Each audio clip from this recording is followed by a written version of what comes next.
विज्ञान के कुछ बहुत ही इंटरेस्टिंग सवालों की इस दुनिया में आप सभी का स्वागत है। फैक्ट नंबर 1, अंडे तो आप में से बहुत से लोगों ने कभी न कभी बॉईल जरूर किया होगा, लेकिन क्या कभी आपने ये सोचा है कि क्या हम इस बॉईल हुए अंडे को दोबारा अनबॉईल कर सकते हैं? यानी क्या आप एक बार अंडे को उबालने के बाद उसे दोबारा पहले जैसा बना सकते हो? वेल, अकॉर्डिंग टू साइंस इसका जवाब है हाँ, ऐसा करना पॉसिबल है। अंडे को अनबॉईल कैसे करेंगे, ये जानने से पहले हम अंडे को बॉईल करते समय उसमें होता क्या है, पहले उसे जान लेते हैं। अंडे का एग व्हाइट और योक मेनली प्रोटीन से बने होते हैं और प्रोटीन एक लॉन्ग मॉलिक्यूल होता है जो अमीनो एसिड से मिलकर बना होता है। आप इसे एक चेन की तरह भी इमेजिन कर सकते हो, जिसमें चेन एक प्रोटीन मॉलिक्यूल है और जिन छोटे छोटे पार्ट से मिलकर वो चेन बनी है उसे आप अमीनो एसिड मान सकते हो। जब प्रोटीन वाटर के अंदर होता है तो ये सारी चेन्स अलग अलग एक बंडल की तरह अलग अलग रहती हैं, और जब आप अंडे को बॉईल करना स्टार्ट करते हो तो ये सारे बंडल एनर्जी की वजह से वाइब्रेट होना शुरू कर देते हैं और ये चेन्स खुलना स्टार्ट हो जाती हैं, जिसे डीनेचरिंग कहते हैं। और खुलने की वजह से ये चेन्स आपस में एक मैश बना लेती हैं और इस तरह बहुत सारी एनर्जी एब्जॉर्ब करने के बाद अंडे के अंदर का वो फ्लूइड एक सॉलिड स्ट्रक्चर बना लेता है। अब अंडे को अनबॉईल करने का मतलब है कि वो जो प्रोटीन की चेन्स खुलने की वजह से जो मैश बना है, हमें उस मैश को दोबारा सेपरेट करके अलग अलग बंडल्स की फॉर्म में बना देना है। और ऐसा करने के लिए इस्तेमाल किया जाता है यूरिया का। यूरिया सॉल्यूशन इन चेन्स को अलग अलग कर देता है और इन चेन्स की एक बहुत ही खास बात ये है कि जैसे ही आप इसे अलग करते हो, ये दोबारा नेचुरली फोल्ड होकर अपने आप ही अपना बंडल बनाना शुरू कर देता है। तो अब अगली बार अगर आपसे कोई पूछे कि क्या आप एक बॉइल्ड अंडे को अनबॉईल कर सकते हो, तो आपको इसका जवाब पता है। फैक्ट नंबर 2, क्या आपने कभी सांस रोकने की कोशिश करी है और क्या आपने कभी नोट किया है कि आप कितनी देर तक इसे कर पाए हो? वेल, अगर आपने ऐसा नहीं किया तो मेरी पर्सनल एडवाइस यही है कि आप इसे कभी भी ट्राई मत करना, क्योंकि ऑक्सीजन की कमी सबसे पहले आपके दिमाग पे होती है और अगर आपके ब्रेन को 30 से 180 सेकंड तक ऑक्सीजन ना मिले तो आपकी कॉन्शियसनेस धीरे धीरे कम होने लगेगी। लगभग 1 मिनट बाद ऑक्सीजन ना मिलने की वजह से आपके ब्रेन सेल्स डिस्ट्रॉय होना शुरू हो जाएंगे और 3 मिनट बाद आपके दिमाग के डैमेज होने की प्रोबेबिलिटी सबसे ज्यादा हो जाएगी और 5 मिनट बाद आपकी मौत हो सकती है। और दुनिया का कोई भी इंसान हो, उसने चाहे कितनी भी प्रैक्टिस क्यों न कर रखी हो, इस धरती का कोई भी इंसान 15 मिनट से ज्यादा अपनी सांस को नहीं रोक सकता। फैक्ट नंबर 3, आपकी बॉडी की एनर्जी का 20% अकेले आपका दिमाग इस्तेमाल कर लेता है। इसीलिए आपने कभी नोटिस किया होगा कि अगर आपकी बॉडी में एनर्जी की कमी होती है तो इसका असर आपको सबसे पहले अपने दिमाग में देखने को मिलता है। अब फिर चाहे वो सिर दर्द हो या फिर थकान या फिर एक अजीब सी फीलिंग आने लगती है, कुछ काम करने का मन नहीं करता, बस ऐसा लगता है कि बस पड़े रहो ऐसे ही, कुछ मत करो। तो अगली बार जब भी आपको ऐसा सिर दर्द हो या फिर आपका काम करने का मन ना कर रहा हो, तो इसका मतलब सिंपली ये है कि आपके शरीर में एनर्जी की कमी हो चुकी है और आप तुरंत कुछ खा लो या फिर कुछ पी लो, जिससे आपकी एनर्जी दोबारा रिटेन हो सके और फिर बिना कुछ सोचे अपने काम पर लग जाओ। फैक्ट नंबर 4, अगर आपके पास कार है तो कभी ना कभी आपके साथ ऐसा जरूर हुआ होगा कि आप किसी मॉल गए या फिर कहीं भी किसी ओकेजन पर गए और वहां आपने अपनी कार को पार्क कर दिया, लेकिन जब आप वहां से वापस आने वाले हो तो आप कंफ्यूज हो जाते हो कि यार मैंने अपनी कार कहाँ पार्क करी थी। और इसके बाद अगर आपके कार में रिमोट कंट्रोल सेंसर है तो आप उसे दबाकर अपने कार की आवाज को सुनने की कोशिश करते हो, लेकिन बहुत बार ऐसा होता है कि रिमोट की रेंज या तो बैटरी की वजह से या फिर किसी और वजह से काफी कम हो जाती है। तो ऐसे कंडीशन में आप क्या करोगे? वेल, अगर ऐसे कंडीशन में आपको अपने रिमोट की रेंज को बढ़ाना है तो आप उसे अपनी चिन के नीचे सटाकर इस्तेमाल कर सकते हो। एक्चुअली इस प्रोसेस में आपका स्कल एक कंडक्टर की तरह काम करेगा और आपकी चाबियों के लिए एक्स्ट्रा एंटीना प्रोवाइड करेगा, जिससे आपके चाबियों की रेंज बढ़ जाएगी। कभी ट्राई करके देखना। फैक्ट नंबर 5, बारिश। ये नाम सुनते ही शायद आपको भी मेरी तरह एक फ्रेशनेस का एहसास होता होगा। एक्चुअली जब पहली बार बारिश होती है तो उसके बाद एटमॉस्फेयर में एक स्मेल फैल जाती है, जिसे हम अपनी मिट्टी की खुशबू भी कहते हैं। और कई लोगों को बारिश सिर्फ इसीलिए पसंद है क्योंकि इसके बाद वो उस खुशबू को एंजॉय कर पाएंगे। लेकिन क्या आपको पता है कि साइंटिस्ट ने इस स्मेल को एक नाम भी दिया है, पेट्रिकॉर। लेकिन पानी की तो कोई स्मेल होती ही नहीं है। और बारिश के बाद क्या सच में जो खुशबू आती है वो हमारे मिट्टी की ही होती है? एक्चुअली ये खुशबू मेनली 3 चीजों की वजह से आती है। नंबर 1, जमीन में पाए जाने वाले बैक्टीरिया एंटीनोमाइसाइट्स।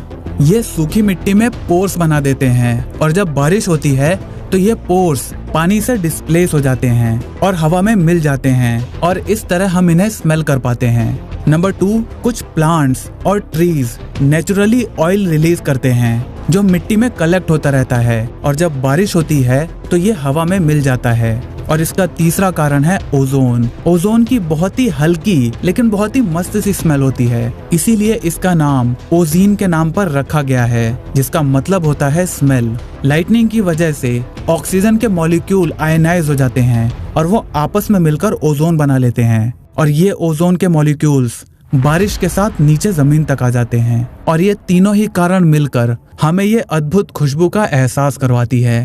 फैक्ट नंबर 6, वैसे तो एयरप्लेन में बहुत सारी लाइट्स लगी होती हैं, लेकिन क्या आपने विंग्स के नीचे लगी ये रेड और ग्रीन कलर की लाइट को कभी नोटिस किया है?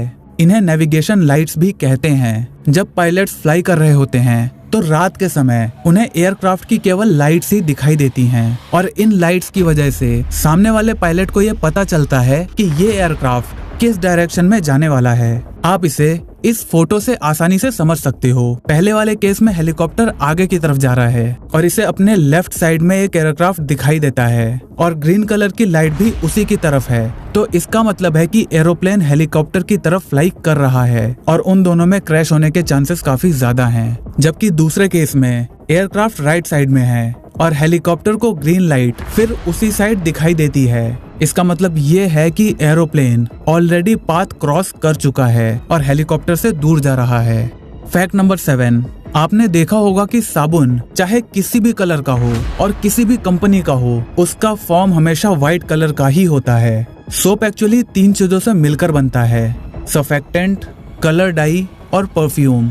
सर्फेक्टेंट वाटर के साथ मिलकर झाग बनाता है, डाई सोप को कलर देता है और ये बहुत ही कम मात्रा में इस्तेमाल किया जाता है क्योंकि इसकी जरूरत बहुत ही कम पड़ती है और ये पानी में घुल जाती है। और परफ्यूम सोप में वो स्मेल ऐड करता है। साबुन का झाग बहुत सारे छोटे छोटे सोप बबल्स से मिलकर बनता है। मैं उन बड़े बबल्स की बात नहीं कर रहा जो नहाते टाइम आपको क्लियरली दिख जाते हैं, वो तो है ही, लेकिन जो फॉर्म होता है, जो झाग बनता है, वो कुछ नहीं, सिर्फ बबल्स ही होते हैं। ये बबल्स इतने छोटे और इतने सारे होते हैं कि आप इन्हें इंडिविजुअली तो देख ही नहीं सकते और कलेक्ट होने के बाद ये कुछ ऐसे दिखाई देते हैं। इस वजह से जब लाइट्स इन पर पड़ती है तो सारे बबल्स अलग अलग वेवलेंथ की लाइट्स को अलग अलग डायरेक्शन में रिफ्लेक्ट करते हैं। और अगर आप एक साइंस लवर हैं तो आपको ये तो जरूर पता होगा कि कोई भी ऑब्जेक्ट अगर सारी लाइट्स की वेवलेंथ को एब्जॉर्ब कर लेता है तो वो हमें ब्लैक कलर का दिखता है और कोई ऑब्जेक्ट सभी लाइट्स की वेवलेंथ को रिफ्लेक्ट कर देता है तो वो हमें व्हाइट कलर का दिखता है। फैक्ट नंबर 8, आपने शराबियों को कभी ना कभी तो जरूर देखा होगा और आपको शायद ये बात पता भी हो कि शराब पीने के बाद अक्सर लोग उस दौरान हुए सारी चीजों को भूल जाते हैं। जब उनको होश आता है तो उनको कुछ भी याद नहीं रहता या बहुत ही थोड़ी थोड़ी सी मेमोरी रह जाती है कि पिछली रात या जब उन्होंने शराब पी थी तो उस टाइम पर क्या हुआ था। एक्चुअली में वो कुछ भूलते नहीं हैं। नशे की हालत में उनका ब्रेन नई मेमोरीज क्रिएट करना बंद कर देता है। जब आपके दिमाग को कोई भी इंफॉर्मेशन मिलती है तो वो उसे पहले अपनी शॉर्ट टर्म मेमोरी में स्टोर करता है और फिर अगर उसे ऐसा लगता है कि ये इन्फॉर्मेशन काम की है तो वो उसे लॉन्ग टर्म मेमोरी में स्टोर कर देता है। लेकिन जब कोई शराब पीकर नशे में होता है तो उनका दिमाग चीजों को शॉर्ट टर्म मेमोरी से लॉन्ग टर्म मेमोरी में स्टोर करना बंद कर देता है और इसीलिए होश में आने के बाद वो उस दौरान हुई कोई भी बात याद नहीं रख पाते। फैक्ट नंबर 10, आपने मूवीज और टीवी सीरियल्स में कहीं ना कहीं ऐसे सीन्स तो जरूर देखे होंगे जहां एक इंसान को एक ड्रग देकर उसे इन्वेस्टिगेट किया जाता है, यानी उससे पूछताछ की जाती है और उस सीरम की वजह से वो इंसान सिर्फ सच बोलता है। क्या रियल लाइफ में भी कोई ऐसा ड्रग मौजूद है जिसे लेने पर आप केवल सच बोलो? इसका जवाब है हाँ भी और नहीं भी।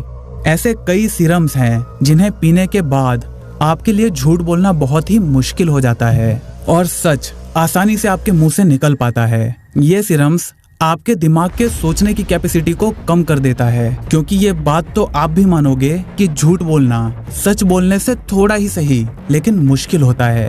बीबीसी की एक रिपोर्ट के मुताबिक एक इंसान ने अपने ही ऊपर ऐसा टेस्ट किया। जब पहले उसे हल्का हल्का डोज दिया गया तो वो अपने प्रोफेशन के बारे में झूठ बोल रहा था। उसने बोला कि वो एक कार्डियक स्पेशलिस्ट है, लेकिन जब डोज को धीरे धीरे बढ़ाया गया तो बाद में उसने ये बताया कि वो एक टेलीविजन प्रोड्यूसर है। लेकिन अभी भी आज तक कोई भी ऐसा ड्रग प्रूव नहीं हुआ है जिसे एक ऑफिशियल ट्रूथ टेलिंग ड्रग कहा जा सके। इसीलिए वेस्टर्न कंट्रीज ने इन्हें आज तक लीगल इन्वेस्टिगेट टूल मानने से इनकार कर दिया है। लेकिन भारत में रॉ और दूसरी कुछ सीक्रेट एजेंसीज शायद इन सीरम्स का इस्तेमाल करती हैं। मुझे उम्मीद है आज आपने बहुत सारी नई बातें जरूर सीखी होंगी, और ऐसे ही नए फ्रेश डिटेल लेकिन मजेदार वीडियोस को देखने के लिए चैनल को सब्सक्राइब करके उस घंटे वाले बटन को दबाना मत भूलना। वीडियो पसंद आई तो इसे लाइक करके अपने सभी दोस्तों के साथ शेयर करना बिल्कुल भी मत भूलना, क्योंकि हम ऐसे ही ज्ञान बांटते रहते हैं। जय हिंद, वंदे मातरम।